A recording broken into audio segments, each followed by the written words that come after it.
আর free fire সৃষ্টি করা Garena company স্থাপিত হয় 2009 সালে। তাদের যাত্রা শুরু হয় সিঙ্গাপুর থেকে। গেরিনার মালিক হচ্ছে ফরেস্ট লি, যিনি একজন অনেক দক্ষ এবং ব্যবসাকে ভালো বোঝার একজন মানুষ। না হলে এই ফ্রি ফায়ার গেমটা হয়তো এতদিনে টিকে থাকতে পারতো না।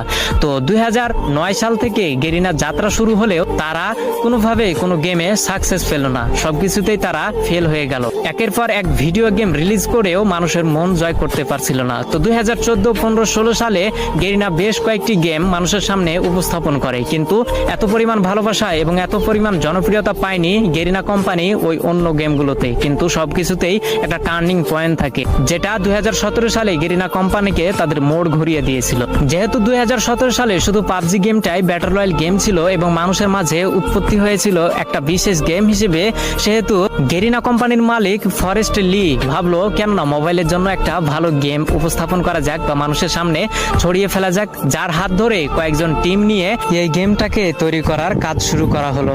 2017 সালে সর্বোচ্চ ব্যবহৃত গেম হচ্ছে পাবজি এবং সবার মাঝে জনপ্রিয়তা পায় পাবজি, কিন্তু কম্পিউটারের মাধ্যমে।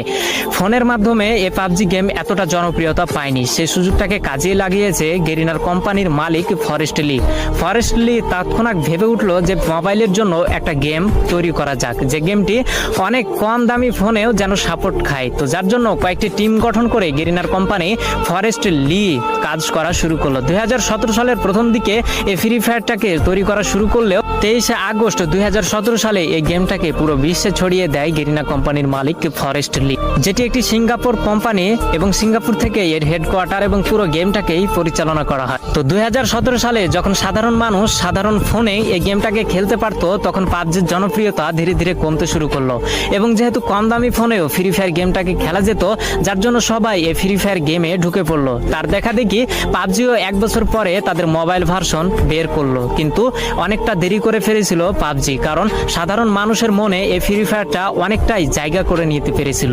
তো পুরো বিশ্বে ফ্রি ফায়ার গেম এমন রেকর্ড গড়েছে যা হয়তো আগামী বছরে কোনো গেম এই রেকর্ডগুলোকে ভাঙতে পারবে না।